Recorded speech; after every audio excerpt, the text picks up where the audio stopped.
લોકસભામાં ઐતિહાસિક બજેટ ચર્ચામાં પોતાના વિચાર વ્યક્ત કરતા સાબરકાંઠા અરવલ્લી લોકસભાના લોકપ્રિય સાંસદ શ્રીમતી શોભનાબેન મહેન્દ્રસિંહ બારૈયાજી માનનીય વડાપ્રધાન શ્રી નરેન્દ્રભાઈ મોદી સાહેબના નેતૃત્વમાં કેન્દ્રીય નાણામંત્રી શ્રીમતી નિર્મલા સીતારમણજી દ્વારા પ્રસ્તુત થયેલ આ બજેટ કોઈ આંકડાનો દસ્તાવેજ નથી, પણ 2047માં વિકસિત ભારતની આધારશિલા છે। ભારતના અભિન્ન અંગ સમાન કાશ્મીરને 370ની કલમે જકડીને રાખ્યું હતું।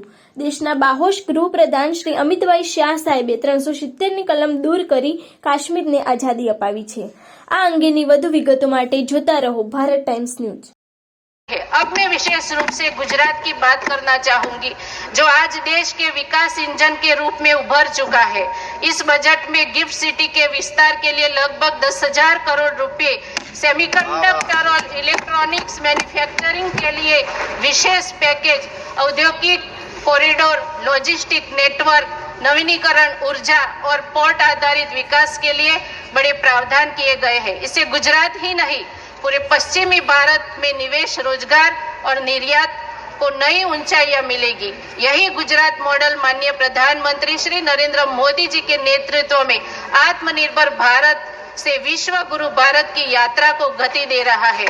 माननीय अध्यक्ष महोदया, विपक्ष को सबसे अधिक पीड़ा इस बात से है कि आज सरकार जवाबदेह है और रुपया चलता है तो पूरा रुपया गरीब तक पहुंचता है। पहले 1 रुपये में 15 पैसे पहुंचते थे, आज 1 रुपया डीबीटी के माध्यम से पूरा उनके खातों में पहुंचता है। माननीय अध्यक्ष महोदया, मैं 1 मिनट में अपनी बात खत्म करूंगी। माननीय अध्यक्ष महोदया, 1 मिनट। ये बोल रहे थे आज भारत देश की चिंता कर रहे थे, कभी मैंने उनके मुंह से भारत माता की जय बोलते हुए नहीं सुना, कभी वंदे मातरम नहीं सुना, कभी मर्यादा पुरुषोत्तम श्री राम बोलते हुए नहीं सुना, कभी जय श्री कृष्ण बोलते हुए नहीं सुना, कभी महाराष्ट्र। धन्यवाद अध्यक्ष महोदया। सर्वप्रथम मैं आपका हृदय से आभार व्यक्त करती हूँ कि आपने इस ऐतिहासिक बजट चर्चा में मुझे अपने विचार रखने का अवसर प्रदान किया है।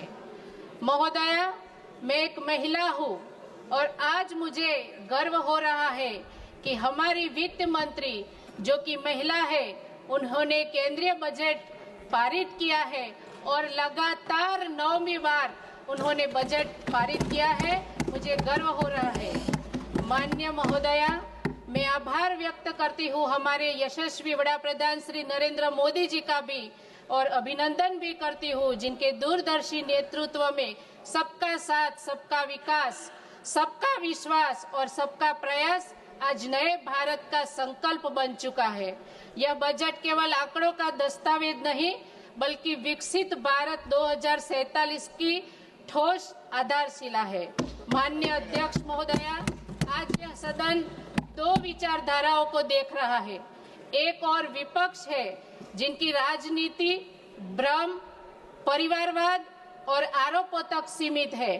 माननीय अध्यक्ष महोदया, हम देख रहे थे, क्योंकि मैं पहली बार की सांसद हूँ, तो मैंने देखा कि लीडर ऑफ ऑपोजिशन है जो बोल रहे थे कि भारत को जकड़ा गया है, भारत को दबा के रखा गया है। माननीय महोदया, मैं आपके माध्यम से उनको पूछना चाहती हूँ कि आपने 370 लगा के जम्मू और कश्मीर में धारा 370 लगा के उनको झगड़ा था। हमारे यशस्वी गृह मंत्री जी ने 370 धारा हटा के उनको आजाद किया है और वहाँ हमारी आन बान और शान जैसा तिरंगा लहरा रहा है। माननीय महोदया, मैं एक बात आपके सामने रखना चाहती हूँ, और दूसरी बात यह है कि एनडीए और भाजपा सरकार जो परिणाम राष्ट्र निर्माण और गरीब कल्याण पर विश्वास रखती है, आज भारत लगभग 7.5% की विकास दर के साथ दुनिया की सबसे तेजी से बढ़ती प्रमुख अर्थव्यवस्था है। इस बजट में पूंजीगत व्यय को बढ़ाकर लगभग 48 लाख करोड़ रुपए किया गया है, जिसके सड़क, रेल, मेट्रो, लॉजिस्टिक और औद्योगिक अवसंरचना को अभूतपूर्व गति मिलेगी। विपक्ष कहता है कि बजट में कुछ नहीं। मैं पूछना चाहती हूँ, क्या 2014 से पहले 4.5 करोड़ पक्के घर बने थे?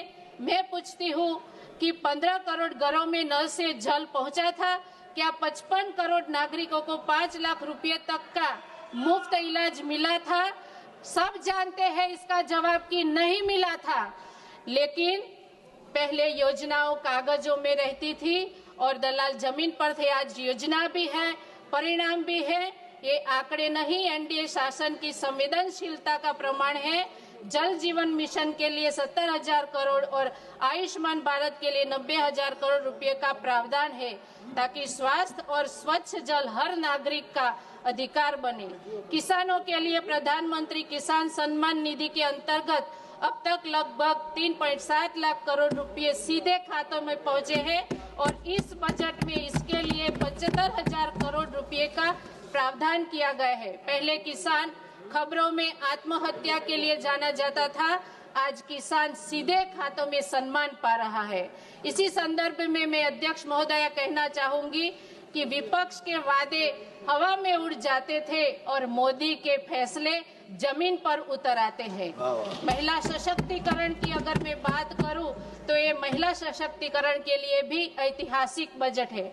प्रत्येक जिले में महिला छात्रावास खोलने के, वर्किंग वुमन हॉस्टल के विस्तार, मातृ स्वास्थ्य सेवाओं को मजबूत करने और बेटियों की शिक्षा के लिए विशेष प्रावधान किए गए हैं। लखपति दीदी अभियान और मुद्रा योजना के तहत लगभग 2.5 लाख करोड़ रुपए का ऋण देकर 5 करोड़ महिलाओं को आर्थिक रूप से आत्मनिर्भर बनाने का लक्ष्य रखा गया है। आज महिलाएं केवल गृहस्थी नहीं संभाल रही, बल्कि स्टार्टअप चला रही है और फाइटर जेट तक उड़ा रही है। माननीय महोदया, नारी को जब साधन मिला तो राष्ट्र को समाधान मिला। माननीय महोदया, हमारे यशस्वी वड़ा प्रधान श्री नरेंद्र भाई मोदी जी के नेतृत्व में आज हर महिला सम्मान पा रही है। आप देख रही है कि हमारे राष्ट्र की राष्ट्रपति एक महान पद पर विराजमान है। हमारी वित्त मंत्री एक महिला जो कि देश का बजट पारित कर रहे हैं। हमारी 2 महिलाएं जिन्होंने पाकिस्तान के घर में घुसकर उसको मिट्टी में मिलाने की उसके टाव का काम किया है। ये महिलाएं हैं आज के भारत की, आज के नए भारत की महिलाएं हैं। महिलाओं का अपमान करना आप बंद कर दीजिए। आपकी महिलाओं को आप क्या सिखाते हैं? यहाँ आके अब हार गए तो आप सामना नहीं कर पाते, अपनी हार नहीं स्वीकार पाते तो हमला करते हैं। लेकिन आप हार स्वीकार कीजिए, क्योंकि अभी आपको कितनी हारों का सामना करना पड़ेगा। आप जानते नहीं, मैं भी एक महिला हूँ। जब आपके नेता प्रतिपक्ष ये बोलते हैं कि हिंदू हर वक्त हिंसा करता है, तब हम महिलाओं का भी, हम सब सांसदों का भी खून खौल जाता है। लेकिन हमारे नेताओं ने हमें सिखाया है कि उनके संस्कार है जो ये बोल रहे हैं। हमारे संस्कार ये है कि हम काम करें, हम अपनी जमीन पे जाए, हमने क्षेत्र में अपना काम करके दिखाए। माननीय अध्यक्ष महोदया, युवाओं के लिए स्किल इंडिया, स्टार्टअप इंडिया और एआई आधारित परीक्षण पर 50,000 करोड़ रुपए से अधिक का प्रावधान है, जिसे भारत नौकरी ढूंढने वाला नहीं बल्कि नौकरी पैदा करने वाला देश बना है। एमएसएमई सेक्टर को 4 लाख करोड़ रुपए के अधिक का क्रेडिट सपोर्ट दिया गया है। एससी, एसटी और ओबीसी समाज के लिए छात्रवृत्ति, कौशल और स्वास्थ्य योजनाओं पर लगभग 30,000 करोड़ रुपए का प्रावधान कर वास्तविक सामाजिक सशक्तिकरण सुनिश्चित किया है। माननीय महोदय, मैं 1 मिनट लूंगी। रेलवे क्षेत्र में वंदे भारत, अमृत भारत और बुलेट ट्रेन जैसी परियोजनाओं ने देश की रफ्तार बदल दी है।